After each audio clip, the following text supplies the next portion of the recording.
1. Buatlah rekaman video wawancara dengan guru fisika di SMA terkait bagaimana penerapan manajemen perencanaan pembelajaran, pengorganisasian penjadwalan, pengarahan dan pelaksanaan, kontrol dan evaluasi pembelajaran.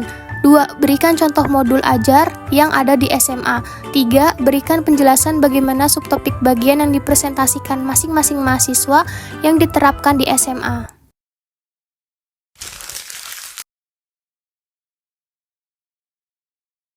Misalnya perencanaan pembelajaran itu sudah kami lakukan di awal tahun pelajaran. Tim saya kami sudah berkumpul dengan tim MGMP Fisika di sekolah dan terus kemudian kami mencoba membagi berdasarkan tingkat kemampuan, tingkat level anak. Kan kalau kebetulan di sekolah SMA 5 ini kan sudah menerapkan kurikulum Merdeka sejak awal, jadi sejak tahun 2021 kalau nggak salah kita sudah menerapkan kurikulum Merdeka. Kita adalah angkatan pertama di kurikulum Merdeka secara nasional. Di Kota Bekasi itu kalau nggak salah ada 6 sekolah yang sebagai sekolah gerak di angkatan awal ya.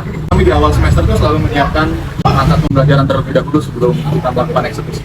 Kita sambil berjalan itu nanti akan ada beberapa revisi atau beberapa perubahan yang tidak terlalu mencolok sih perubahannya, karena kan sudah ditandatangani oleh kepala sekolah kan biasa di awal itu lakukan tes diagnostik dulu.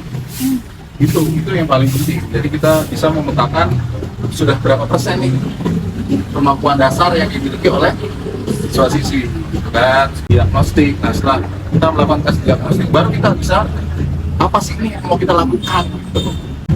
Ya, makanya walaupun kita sudah melakukan sudah mengembangkan FPP di awal, tapi jika dalam perjalanannya ada yang harus kita kembangkan atau yang harus kita ubah, ya itu bisa kita ubah. Seperti itu sih.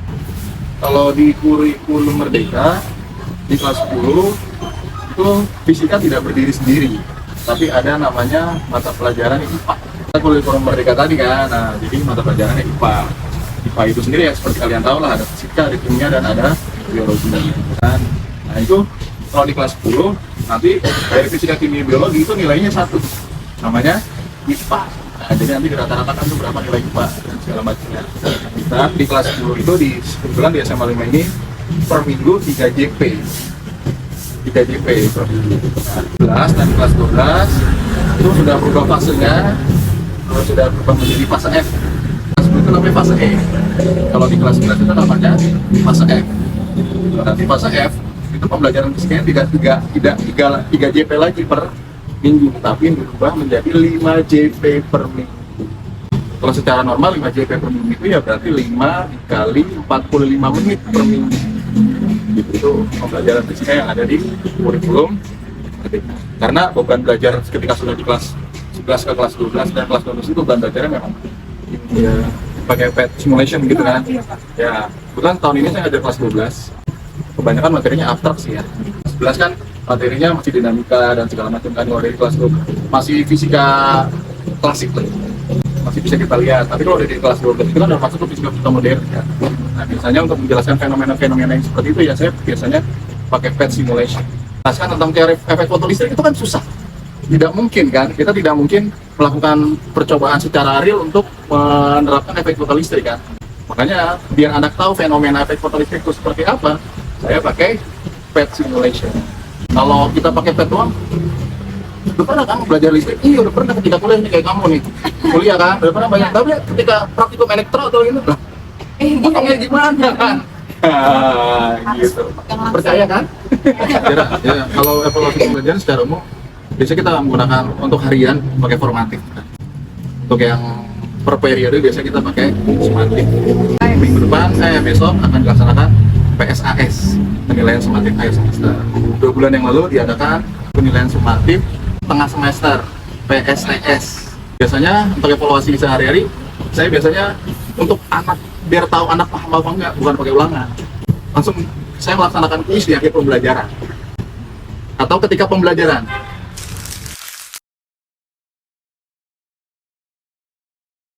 Modul ajar fisika. 1. Informasi umum. A. Identitas penyusun.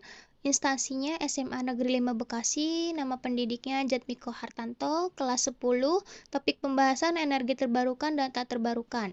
Yang B, kompetensi awal. Yang C, profil pelajar Pancasila.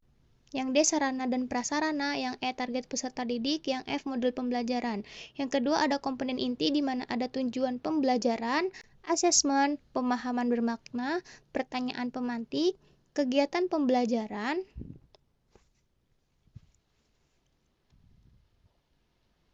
dan refleksi peserta didik dan pendidik.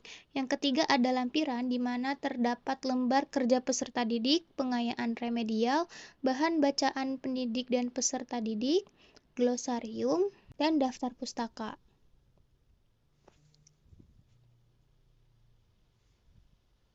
Lembar kerja peserta didik di mana ada kompetensi awal, capaian pembelajaran, tujuan pembelajaran, petunjuk pengerjaan,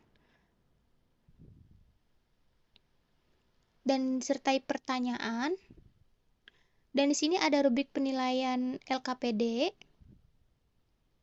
lembar penilaian diskusi kelompok, format penilaian individu PD atau diskusi, lembar keaktifan dalam diskusi, dan penilaian proses lembar observasi diskusi kelompok. Disertai dengan format penilaian antar teman.